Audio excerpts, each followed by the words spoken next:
नमस्कार दोस्तों, एक बार फिर मैं अपने फेसबुक के माध्यम से आप सभी के सामने आया हूं। आज हम जिस चर्चा पे बात कर रहा हूं, शिक्षा को लेकर, शिक्षा के बढ़ावे को लेकर, जहां देश के प्रधानमंत्री नरेंद्र मोदी जी के साथ साथ उत्तर प्रदेश के अलावा सभी प्रदेशों में शिक्षा के विकास के लिए वहां के मुख्यमंत्री पूरी तरीके से कोई कोर कसर नहीं छोड़ रहे हैं। उसी तरह उत्तर प्रदेश के मुख्यमंत्री योगी आदित्यनाथ जी भी शिक्षा के विकास के लिए, शिक्षा को बढ़ावा देने के लिए कोई कोर कसर नहीं छोड़ रहे हैं।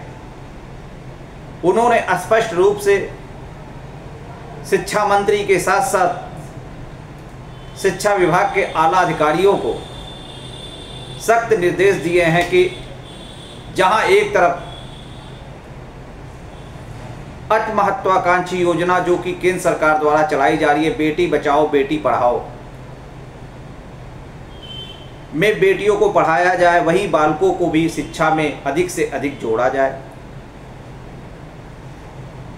जून का महीना, मई का महीना चल रहा है, कुछ बच्चों के रिजल्ट भी आ चुके हैं, जिसके चलते दाखिले को लेकर, उनके एडमिशन को लेकर भी वहाँ उनके अभिभावक एक दूसरे स्कूल से संपर्क भी कर रहे हैं।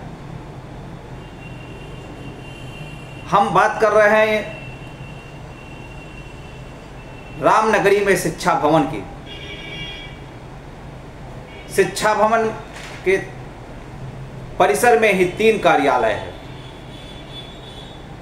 संयुक्त शिक्षा निदेशक माध्यमिक, उप शिक्षा निदेशक माध्यमिक तथा जिला विद्यालय निरीक्षक कार्यालय और निरीक्षक संस्कृत विद्यालय, 4 कार्यालय हैं यहाँ पे। यहाँ पर आने वाले शिक्षकों तथा प्रधानाचार्य जो भी समस्या लेकर आते हैं, उनकी समस्या के निराकरण का तो छोड़िए, वहाँ पे जो बाबू तैनात हैं, वहाँ के जो निचले वर्ग के कर्मचारी तैनात हैं, उन्होंने नाम न छापने के शर्त पे यह बताया कि भैया यहाँ पर जब किसी कार्य के एवज में जब हमसे पैसा ले लिया जाता है तो उन लोगों की बात कौन कहे।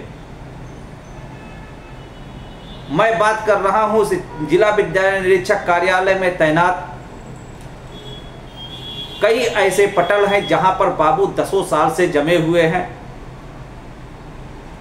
यहाँ तक कि कल मैं शिक्षा भवन में गया जिला विद्यालय निरीक्षक कार्यालय में, तो एक प्रिंसिपल ने नाम ना बताने की शर्त पे कहा कि यहाँ पर टीसी, एक बच्चों की टीसी बनाने के एवज में 50 से 100 रुपया लिया जाता है। अगर टीसी, अगर पीछे हम अगर वहाँ के कार्यालय में तैनात कर्मचारियों का कहना है कि अगर पैसा नहीं हम लोगों को मिलेगा तो फिर आपकी फाइल आगे नहीं बढ़ेगी। यह आरोप नाम न छापने के शर्त पे कार्यालय परिसर में आए प्रधानाचार्यों ने या अन्य विद्यालयों कॉलेजों से आए कर्मचारियों ने लगाया। इसी तरीके से चाहे जीपीएफ हो, चाहे पेंशन हो, चाहे किसी शिक्षक या प्रधानाचार्य का नियुक्ति पत्र हो, कोई भी चीज़ हो, आपको अगर कार्य कराना है तो वहाँ पे आपको घूस के नाम पे कुछ ना कुछ देना है। ये हम नहीं कह रहे, ये वहाँ पे आने वाले फरियादी कह रहे। मज़े की बात तो ये फरियादी की छोड़िए, वहाँ के शिक्षा विभाग में ही तैनात कर्मचारी अपने ही बाबू पे आरोप लगा रहे हैं कि भैया काम कराना है तो पैसा दीजिए। वहाँ पे तैनात बाबुओं ने अपनी समस्या को लेकर वहाँ पे संयुक्त शिक्षा निदेशक, उप शिक्षा निदेशक तथा जिला विद्यालय निरीक्षक से भी यह बात बताई, लेकिन उन लोगों पे कोई फर्क नहीं पड़ा। देखा जाए तो यहाँ पे एक से एक एक एक कर्मचारी ऐसे तैनात हैं जो 2001 से आज तक नौकरी करते चले आ रहे हैं। हाँ, इतना ज़रूर होता है जब कभी कोई दबाव होता है या पेपरबाजी होता है, मामला डीएम तक जाता है, फाइल जाती है, तो हाँ इतना होता है कि उनका स्थानांतरण शिक्षा भवन में ही रह जाता है। अंतर है इतना कि जिला विद्यालय निरीक्षक कार्यालय के बगल नीचे उप शिक्षा निदेशक कार्यालय, उप शिक्षा निदेशक कार्यालय के बगल में संयुक्त शिक्षा निदेशक कार्यालय और संयुक्त शिक्षा निदेशक के ऊपर संचालित जिला विद्यालय निरीक्षक कार्यालय तक ही सीमित रह जाता है।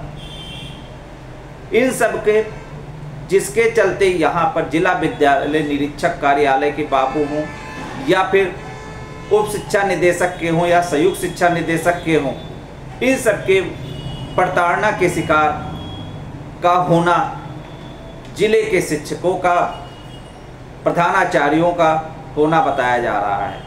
उन प्रधानाचार्यों तथा शिक्षकों ने भी बताया कि हम लोगों को बिना सुविधा शुल्क दिए यहाँ पर एक काम नहीं होता है।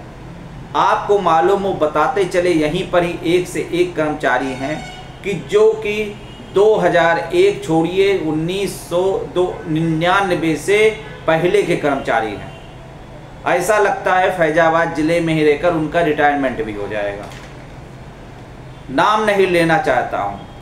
हाँ, इतना है कि कर्मचारी वही हैं, लेकिन थोड़ा बहुत अंतर हो जाता है कि कभी कभार ज़िले में जाता है, लेकिन एन के प्रकरण किसी तरीके से पुनः अपना ट्रांसफ़र फिर इसी जनपद में करा लेते हैं। अभी कल ही की बात है, लोगों शिक्षकों ने बताया टीसी के लिए, काउंटर साइन के लिए बताया कि जिन बच्चों को प्रदेश के बाहर जाना होता है एजुकेशन के लिए, शिक्षा के लिए, तो उनके लिए काउंटर साइन होना ज़रूरी होता है टीसी पे, जिसके चलते इस समय काउंटर साइन टीसी की रजिस्टर फाइलें ज़्यादा जिला विद्यालय निरीक्षक कार्यालय में आ रही है। लेकिन शिक्षकों का कहना है, उन्होंने सीधे बताया कि हमारा नाम मत छापिए, लेकिन यहाँ पे जो बाबू है, महिला बाबू है, महिला का नाम भी बताया कि उसकी पोस्टिंग 6 साल से अधिक हो गया है, लेकिन वो यही कहती है कि जब तक आप सुविधा शुल्क नहीं देंगे आपकी फाइल यहीं रखी रहेगी। अब भाई आप बताएं कि हमारा काम कैसे चलेगा। तो वो शिक्षक और प्रधानाचार्य ने भी कबूला कि मैं जब यहाँ पे पैसा देता हूँ तो मैं जिसका काउंटर साइन कराना रहता है उन बच्चों के परिजनों से भी, अभिभावकों से भी मुझे पैसा लेना मजबूरी में पड़ता है। ये है शिक्षा का हाल। यही दशा स्कूल कॉलेज का है। इस समय जिला विद्यालय निरीक्षक द्वारा और जिला बेसिक शिक्षा अधिकारी संयुक्त टीम द्वारा एक टीम का गठन किया गया है और जिसमें सह जिला विद्यालय निरीक्षक के अलावा संबंधित विकास के खंड शिक्षा अधिकारी नामित किए गए हैं, जिसमें अभी तक आलम यह है कि 3 ही 4 विद्यालयों का निरीक्षण किया गया है और जो निरीक्षण किया गया उस पर अब तक क्या कार्यवाही की गई, इस बात की जानकारी ना तो टीम के सदस्य दे पा रहे हैं, ना ही जिसको टीम फाइल सौंपी गई है संबंधित बाबू दे पा रहे हैं। और मज़े की बात है, जिला विद्यालय निरीक्षक डॉक्टर पवन तिवारी जी भी ये कह रहे हैं कि जब हमारे पास कोई फाइल कार्यवाही की आएगी तो मैं उस पर कार्रवाई करूँगा। अब बात वही है, ये पिछले साल भी हो चुकी है। इसमें कई ऐसे कोचिंग संचालित हैं शहर से लेकर गांव तक, सिर्फ 2 दर्जन भी नहीं मानक पे खड़े उतर रहे हैं। महज 14 कोचिंग जिला विद्यालय निरीक्षक कार्यालय की माने तो महज 14 कोचिंग ही मानक पे खड़े उतर रहे हैं। बाकी सब 100 से अधिक कोचिंग जो है बिना मानक के हैं, बिना मान्यता के हैं। वही स्कूल कॉलेज का है।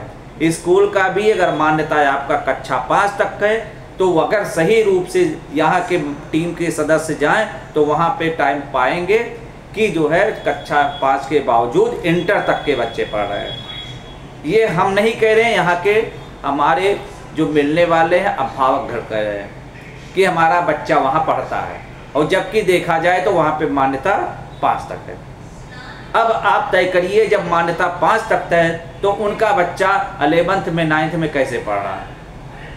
अभी मैंने नामी जो कोचिंग और इन मान्यता गैर मान्यता प्राप्त स्कूल कॉलेज पर नियंत्रण करने के लिए टीमों के मुख्य सदस्य सह जिला विद्यालय निरीक्षक अवनीश कुमार पांडे जी से पूछा तो उन्होंने कबूला। उन्होंने यह भी बताया कि अभी मैंने 2 दिन पहले 3-4 विद्यालय सोहावल में ऐसे चेक किए, निरीक्षण किए जो मान्यता से हटकर था।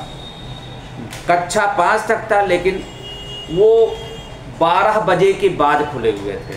वो इसलिए खुले थे कि 12 बजे तक ही सोचे कि अधिकारी आएंगे, 12 बजे के बाद कोई कर्मचारी नहीं आएगा। जबकि इन्होंने 12 बजे के बाद जाके मुनासिब समझा और जिसका नतीजा रहा 4 विद्यालय इनके चंगुल में फंसे। इस तरीके से ज़िले में कई ऐसे विद्यालय, कई ऐसे कोचिंग हैं जो बिना गैर मान्यता के तथा बिना मानक के चल रहे हैं। इसके लिए मज़े की बात यह भी है कि ना तो जिला विद्यालय निरीक्षक के पास कोई वाहन है, कि टीम तो गठित कर दिया है, लेकिन वो कैसे जाएं, कैसे अपना ईंधन खर्च करें, गाड़ी कौन सी रहे, ये जिला विद्यालय निरीक्षक कार्यालय में नहीं उपलब्ध है। सिर्फ 3 गाड़ी है, एक गाड़ी जेडी साहब के पास है, एक डीडीआर साहब के पास है, एक डीआईओ साहब के पास खुद है।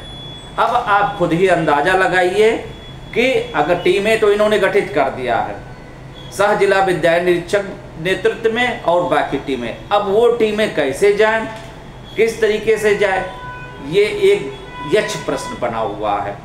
हमें तो लग रहा है ठीक उसी प्रकार से यह निरीक्षण साबित हो जाएगा जिस तरीके से 2024 में हुआ था। एक बार तेजी से इनका टीम गठित होता है मई में और जुलाई में, क्योंकि इसी बीच में बच्चों का एडमिशन शुरू होता है, इसी बीच में बच्चों का दाखिला और प्रवेश परीक्षाएं चालू होती हैं। उसी बीच में दिखावा करने के लिए हमने टीम गठित कर दिया है।